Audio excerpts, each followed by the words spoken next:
Sir ಏನಾಯಿತು ಸಂಜೆ ಏನಾಯಿತು ಅಂತಲೇ ಗೊತ್ತಾಗ್ತಾಯಿಲ್ಲ. 9 ಕಾಲಲ್ಲಿ ನನಗೆ ಒಂದು ವಿಡಿಯೋ ಬಂತು. ಈ ಥರ ನಾವು ತುಂಬ ಟಾರ್ಚರ್ ಮಾಡ್ತಾಯಿದ್ದಾರೆ ಎಲ್ಲರೂ, ಸಾಲದವ್ರು ಎಲ್ಲರೂ ತುಂಬ ಟಾರ್ಚರ್ ಮಾಡ್ತಾಯಿದ್ದಾರೆ, ನನ್ನ ಕೈಯಲ್ಲಿ ಆಗ್ತಾನೇ ಇಲ್ಲ, ಎಲ್ಲರೂ ಕೊಡ್ತಾಯಿದ್ದೀರಿ ಅಂತ ವೀಡಿಯೋ ಕಳಿಸ್ತಾ. ಅದು ನಾನು ನೋಡಲಿಲ್ಲ. 9:35ಕ್ಕೆ ನೋಡಿದೆ. ನೋಡ್ಬಿಟ್ಟು ಇಮಿಡಿಯೇಟಾಗಿ ಈ ಮನೇಲಿ ನಮ್ಮ ಮಾವಂಗೆ ಫೋನ್ ಮಾಡಿಬಿಟ್ಟು ಆ ಮನೇಲಿ ಏನು ಅಂತ ನೋಡೋಕ್ಕೆ ಈ ಥರ ಎಲ್ಲ ಆಗ್ಬಿಟ್ಟಿದೆ. ಏನಾಗಿತ್ತು?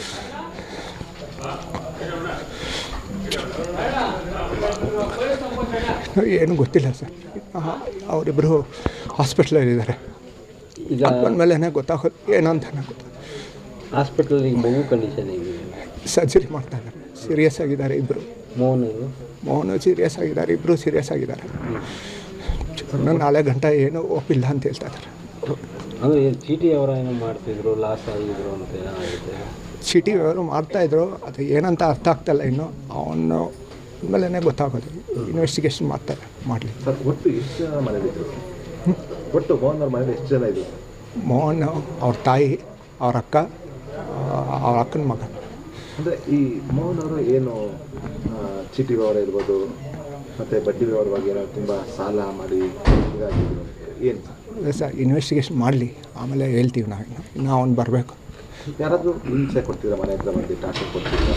ಅದೆಲ್ಲ ಇವಾಗ ಹೇಳಲ್ಲ, ಹೇಳ್ತೀವಿ ನಾವು. ಸರ್ ಏನು ಈ ಹಿಂದೆ ಒಂದು 3 days ಬ್ಯಾಕ್ ಯಾರೋ ಬಡ್ಡಿ ವ್ಯವಹಾರ ವಿಚಾರವಾಗಿ ಕರ್ಕೊಂಡು ಹೋಗಿದ್ರು ಅಂತೆಲ್ಲ ಹೇಳ್ತಿದ್ದಾರೆ. ಎಲ್ಲ ಇದೆ. ಈಗ ಏನು ಹೇಳೋಕ್ಕೆ ಇದರಲ್ಲಿಲ್ಲ ನಾವು. ನಾನು ನಿಮಗೆ ಹೇಳ್ತೀವಿ, ಖಂಡಿತ ಇನ್ಫಾರ್ಮೇಷನ್ ಕೊಡ್ತೀವಿ. ಆಲ್ರೆಡಿ ಪೊಲೀಸರು ಇನ್ವೆಸ್ಟಿಗೇಷನ್ ಮಾಡ್ತಾಯಿದ್ದಾರೆ. ಅವರು ವೀಡಿಯೋ ಕ್ಲಿಪ್ಸ್ ಎಲ್ಲ ತೊಗೊಂಡಿದ್ದಾರೆ, ಕ್ಯಾಮ್ರಾ ಕ್ಲಿಪ್ಸ್ ಎಲ್ಲ ತೊಗೊಂಡಿದ್ದಾರೆ. ಹೇಳಿದ್ರು ಸರ್ ವಿಡಿಯೋದಲ್ಲಿ? ಕೊನೆ ವಿಡಿಯೋ ಕಳಿಸಿದ್ರು ಅಂತ ಹೇಳಿದ್ರು. ನಾನು ಅವ್ರಿಗೆ ಕೊಟ್ಟಿದ್ದೀನಿ, ಅವ್ರ ಹತ್ರ ತೊಗೊಳ್ಳಿ ಸರ್. ಏನು ಹೇಳಿದ್ದಾರೆ? ನಾನು ಸಾಲದವ್ರು ತುಂಬ ಆಗಿಬಿಟ್ಟಿದ್ದಾರೆ, ತುಂಬ ಟಾರ್ಚರ್ ಮಾಡ್ತಾಯಿದ್ದಾರೆ ನನ್ನ, ಅದಕ್ಕೆ ನಾನು ಪ್ರಾಣ ತೊಗೊತಾ ಇದ್ದೀನಿ. ಎಷ್ಟು ಸಾಲ ಮಾಡಿದ್ರು? ಐಡಿಯಾ ಇಲ್ಲ ಸರ್. ನಿಮ್ಮ ಹೆಸರು? ಅಷ್ಟೇ. ನಿಮ್ಮ ಹೆಸರು? ಸಂತೋಷ. ಸಾಲ ಬಾರಿ ಇತ್ತು. ಪೊಲೀಸ್ ಸ್ಟೇಷನ್ಗೆ ಹೋಗಿ ಹಿಂಗೆ ಹಿಂಸೆ ಕೊಡ್ತಿದ್ದಾರೆ, ಹಿಂಗೆ ಮಾಡ್ತಿದ್ದಾರೆ ಅಂತ ಹೇಳ್ಕೊಬೋದಿತ್ತು. ಬಟ್ ಆದರೂ ಅಂದರೆ ಏನು ಈ ಥರ ಮನೆಯಲ್ಲಿ ಏನಂತ ಗೊತ್ತಿಲ್ಲ ಸರ್, ನೋಡಬೇಕು ಏನಾಗುತ್ತೋ ಗೊತ್ತಿಲ್ಲ. ಎಷ್ಟು ನಿಮಿಷ ವೀಡಿಯೋ ಮಾಡಿದ್ದಾರೆ ಸರ್?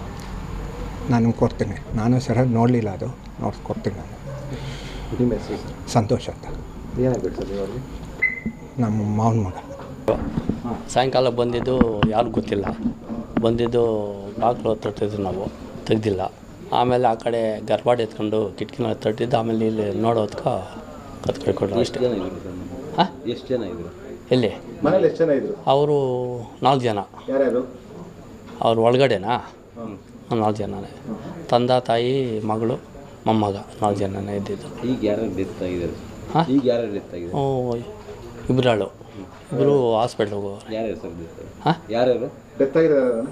ಅದು ಆಶಾ, ವಸಿತ, ಇನ್ಯಾರಿಲ್ಲ ಸರ್. ಹಾಸ್ಪಿಟ್ಲಿಗೆ ಯಾರು? ಅವರು ಮೋಹನನು, ಮಯಾಂಕ. ಏನು ವಿಚಾರಕ್ಕೆ ಸರ್?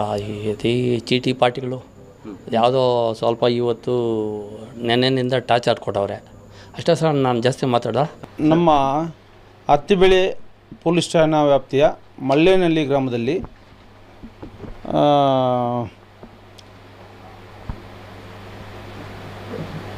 ಆಶಾ ಮತ್ತು ಅವ್ರ ಮಗ ಮೋಹನ್ ಮತ್ತು ಅವರಕ್ಕ ವರ್ಷಿತಾ ಮತ್ತು ವರಿಷ್ಠ ಮಗ ಮಯಾಂಕ್ ಗೌಡ 10 ವರ್ಷ. ಇವರು ಒಂದು ಮನೆಯಲ್ಲಿ ವಾಸ ಇರ್ತಾರೆ. ನಮಗೆ ಹಾಸ್ಪಿಟ್ಲಿಂದ MLC ಬರ್ತದೆ, ಈ ಥರ ಮನೆ ಒಳಗಡೆ ಮಾಡ್ಕೊಂಡಿದ್ದಾರೆ ಅಂತ ಹೇಳ್ಬಿಟ್ಟು ಆ ಮಾಹಿತಿ ಮೇರೆಗೆ ಇಮ್ಮಿಡಿಯೇಟ್ಲಿ ನಮ್ಮ DYSP ಮತ್ತು ಇನ್ಸ್ಪೆಕ್ಟ್ರು ಹತ್ತಿಬೆಳೆಯವರು ಬಂದು ಪರಿಶೀಲಿಸಲಾಗಿ ಈ ಅಣ್ಣ ತಮ್ಮದು ಪಕ್ಕಪಕ್ಕದಲ್ಲೇ ಮನೆ ಇದೆ. ಈ ಮೋಹನ 27 ವರ್ಷದ ಹುಡುಗ ಪ್ರಾಥಮಿಕವಾಗಿ ವಿಚಾರಣೆ ಮಾಡಿದಾಗ ಚೀಟಿ ವ್ಯವಹಾರ ನಡೆಸ್ತಾ ಇರ್ತಾನೆ ದೊಡ್ಡ ಪ್ರಮಾಣದಲ್ಲಿ. ನಂತರ ನಮಗೊಂದು ಇನ್ಫಾರ್ಮೇಷನು ಸಿಗ್ತದೆ, ಇದರಲ್ಲಿ ಭಾರಿ ಲಾಸ್ ಆಗಿ ಜನರಿಗೆ ರೀಪೇಮೆಂಟ್ ಮಾಡೋದು ಕಷ್ಟದಾಯಕ ಆಗಿ ಅವರೇ 4 ಜನ ಒಂದು ವಿಡಿಯೋ ಮಾಡಿದ್ದಾರೆ.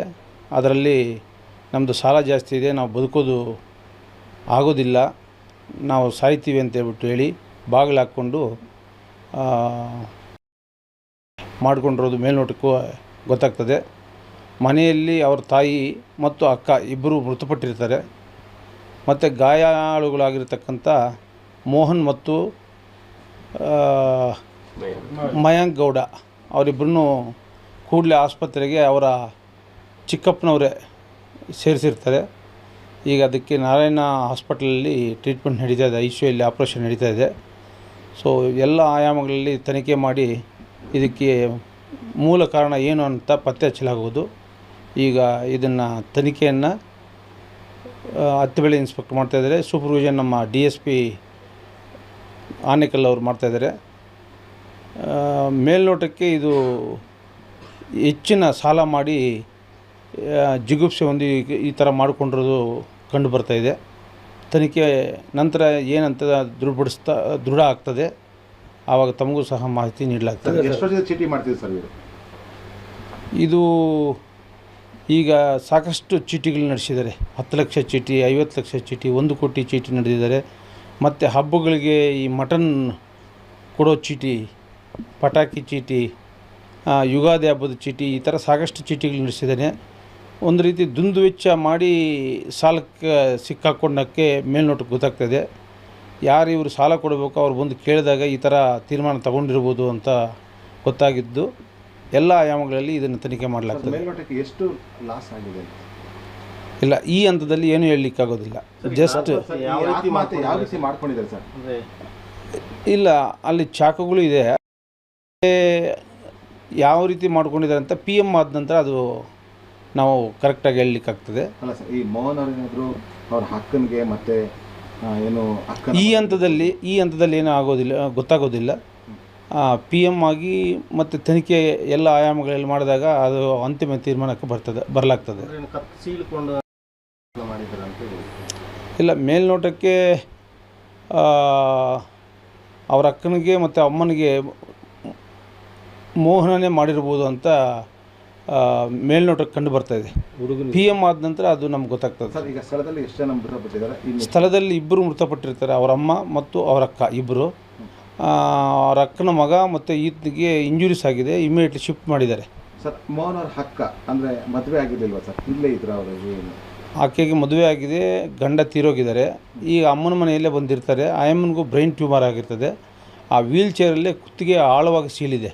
ಆವಾಗ ಅದು ಮೋಹನನೇ ಮಾಡಿರ್ಬೇಕಂತ ಗೊತ್ತಾಗ್ತದೆ. ಸರ್, ಮೋಹನ್ ಅವರ ಅಂದರೆ ಏನು ಬಿಸ್ನೆಸ್ ಏನು ಸರ್? ಚೀಟಿ ವ್ಯವಹಾರ ಮತ್ತು ಬೇರೆ ಇಲ್ಲ, ಅದು ಬಿಟ್ಟು ಬೇರೆದು ಈಗ ಇನ್ನೂ ಏನು ಕಂಡು ಬಂದಿಲ್ಲ. ಪ್ರಾಥಮಿಕವಾಗಿ ಅವ್ರು ಚೀಟಿ ನಡೆಸ್ತಾಯಿದ್ರು, ಸಾಲದಲ್ಲಿ ಸಿಕ್ಕಾಕೊಂಡಿದ್ರು ಅಂತ ಗೊತ್ತಾಗಿದೆ. ಎಷ್ಟು ವರ್ಷದಿಂದ ಮಾಡ್ತಿದ್ರು? ಏನು ಕಳೆದ ಒಂದು 4-5 ವರ್ಷದಿಂದ ಮಾಡ್ತಾಯಿದ್ದಾರೆ ಅಂತ ಅವ್ರು ಚಿಕ್ಕಪ್ಪ ಹೇಳಿದ್ದಾರೆ.